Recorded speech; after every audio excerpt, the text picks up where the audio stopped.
What is up, beautiful people? Of course, you guys know I got to check in today because today it went down. Reece versus Caitlin Clark, the game that everybody had marked on their calendars. Indiana Fever versus the Chicago Sky, y'all. Let's get into it. All right, y'all. So, of course, you guys know, and for those of you who don't know, Reece and Caitlin Clark played for the very first time in their WNBA careers. Y'all, it did not leave any crumbs, y'all. Like, this game was on point. It did everything it was supposed to do and more. And it really came down literally to the last play of the game with literally some free throws. And those are the best games. Nobody wants to see a blowout, especially when it's a game that you got circled and you like, I want to see this game. Don't nobody want to see no blowout. Like, it was a back and forth kind of game. Chicago Sky kind of made a run at the end and they just couldn't quite get over the hump. But y'all, it was a great game. So, of course, I have a few takes from the game. We can go ahead and start off with Caitlin Clark. Y'all, let's talk about Caitlin Clark. First and foremost, I want to give Caitlin Clark her flowers. I know there's a lot of pressure on Caitlin Clark right now. I know a lot of people are holding her to this glorious standard, like she's just, you know, the second coming of Jesus or whatever. But I will say, y'all, Caitlin Clark is doing her thing. You know, she's definitely doing her thing. And I'm really, really, like, happy for her. You know, let's just get that first out the way. I'm really happy for her. I'm happy for what she's doing and what she's been able to do for the game. And just more than anything, y'all, like, she's bringing attention to the women's game. Like, she's literally bringing eyes to women's basketball. She's one of the people, along with Reece, and we'll talk about her in a second, but she's literally bringing eyes to the women's game. And I was just talking to one of my friends, and it's like, Caitlin Clark, if you think about it, there was this moment in men's basketball, because men's basketball was invented in the 1950s or something. I don't remember, something like that. But, excuse me. But men's basketball was around, right? And you got your guys like Kareem. You got your guys like, who else? You know, I wouldn't even say Magic and Larry, because I think Magic and Larry was like, they were the ones who really started getting people to start watching and tuning in. But it's that moment when Michael Jordan came in the league and things just was never the same for the NBA. Like, you, of course, like Magic and Larry, they was doing their thing too. And I know they had the rivalry with the Lakers and Boston and stuff like that. But Michael Jordan just brought something different to the game. It was just different. And honestly, y'all, Michael Jordan coming into the league, like, you know, he didn't come in winning. I mean, everybody knows he lost several times, several years before he even started really winning championships and all of those things. But he brought a different flair to the game. And I think that is what I'm seeing with Caitlin Clark. It's not that she's doing anything that, I won't say she's not. Let me say it like this. There was a lot of greats that came before her. And Caitlin has not done anything that they have done. You know, she's never won a championship in college. She hasn't won one in the WNBA yet. I mean, there's still a lot more time for her, but I'm just saying, like, she's not a champion. I'm not sure about high school, but let's just talk about college and WNBA. Not a champion. There's a lot of women who came before her. Lisa Leslie, Cheryl Swoops, Sue Bird, you know, Maya Moore. Who am I missing?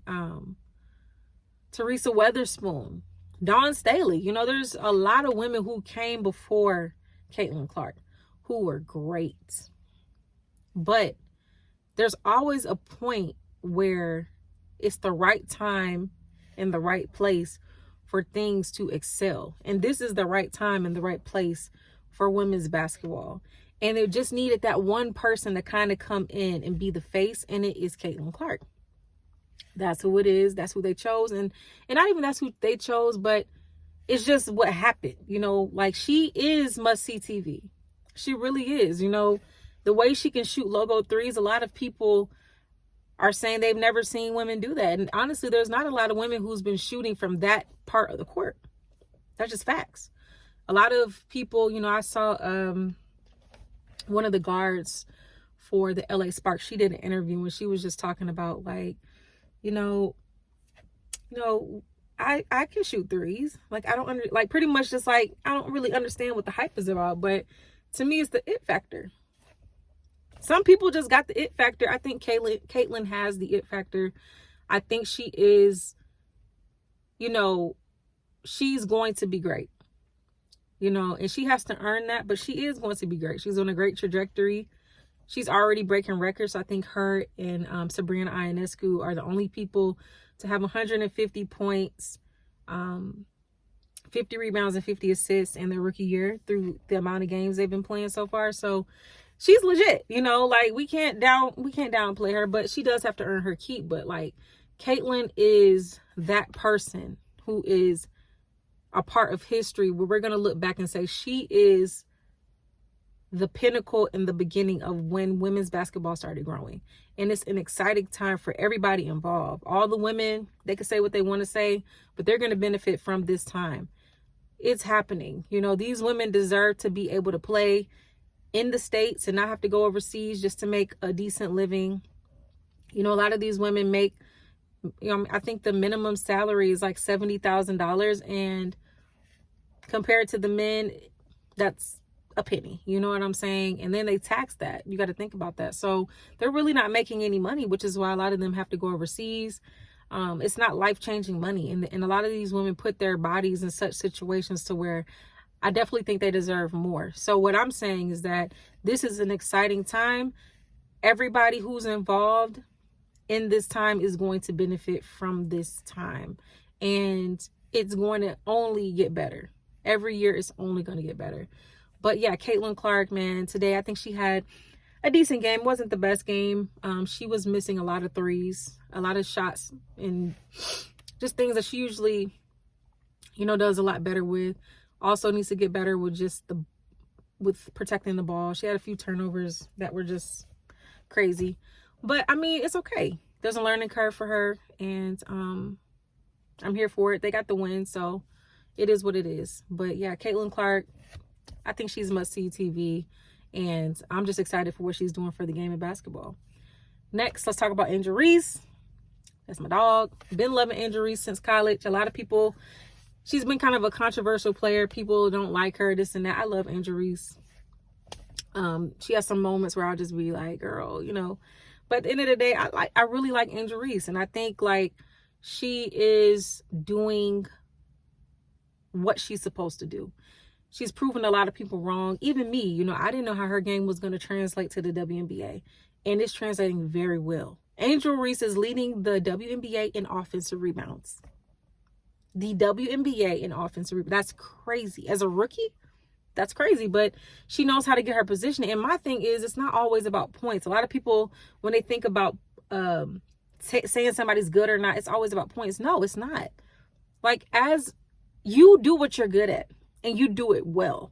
And that's what I think Angel Reece is doing. She's a great rebounder. She's great with second chance opportunities. She's great at getting to the line. That's all we really need. Anything else is only going to add to her bag and make her better. But those are good qualities and great things that Angel Reece does. And I love that about her because she does it at a high, caliber.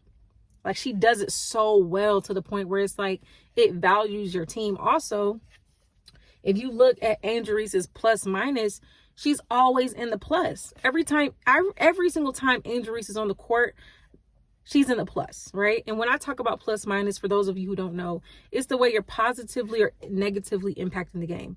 So she is always in the positive. Let's just say that. She's always in the positive in her plus minus. And that just goes to show that every time she's on the court, she's making a positive impact on the game.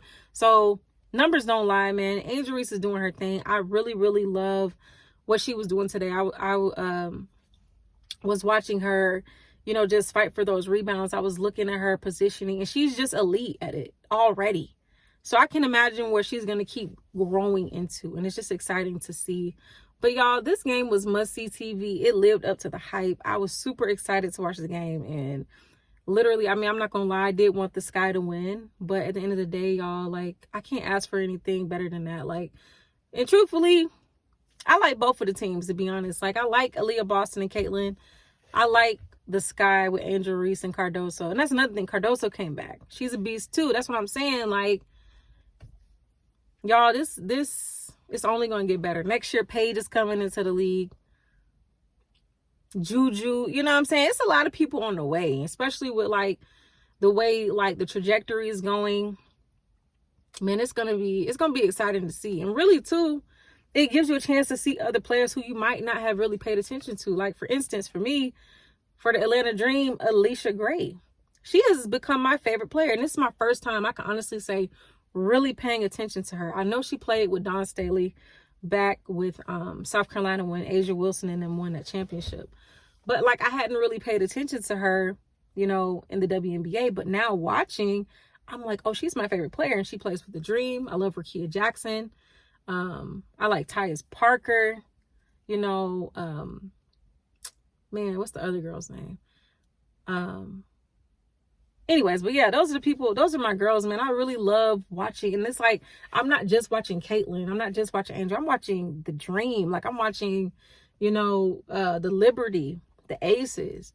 I'm watching Arike Ogunbowale. Like, you know what I'm saying? Like, I'm watching all these different people. And it's not just, it's because, it is a bit because of them. Like, that they're making us watch everything and embrace it all and start to learn these names. And, you know, at some point, Caitlin and Angel won't be the only household names that we know in this generation. I mean, you know, I know other names, but I'm just saying in general, like the average person who doesn't watch the WNBA, like my mom, for instance, she knows who Angel Reece is and she knows who Caitlin Clark is. She don't know who Alicia Gray is, you know, so, but it's like, we got to get more household names the same way that we got Caitlin and Angel. Overall, though, you guys, I thought that was a great game. I thought it was a great display of talent. I thought it was everything that it needed to be. And I look forward to the next matchup. I look forward to not only watching them, but all the other games. And you guys continue to support the WNBA because I know I will. But anyways, you guys, I think that's enough rambling for me for right now. But y'all go ahead and let me know what y'all think about that game today. Let me know what y'all think about Angel Reece and Caitlin Clark and how they're doing in the WNBA so far. I would love to hear y'all's comments and advice. But until next time, I will talk to you guys later.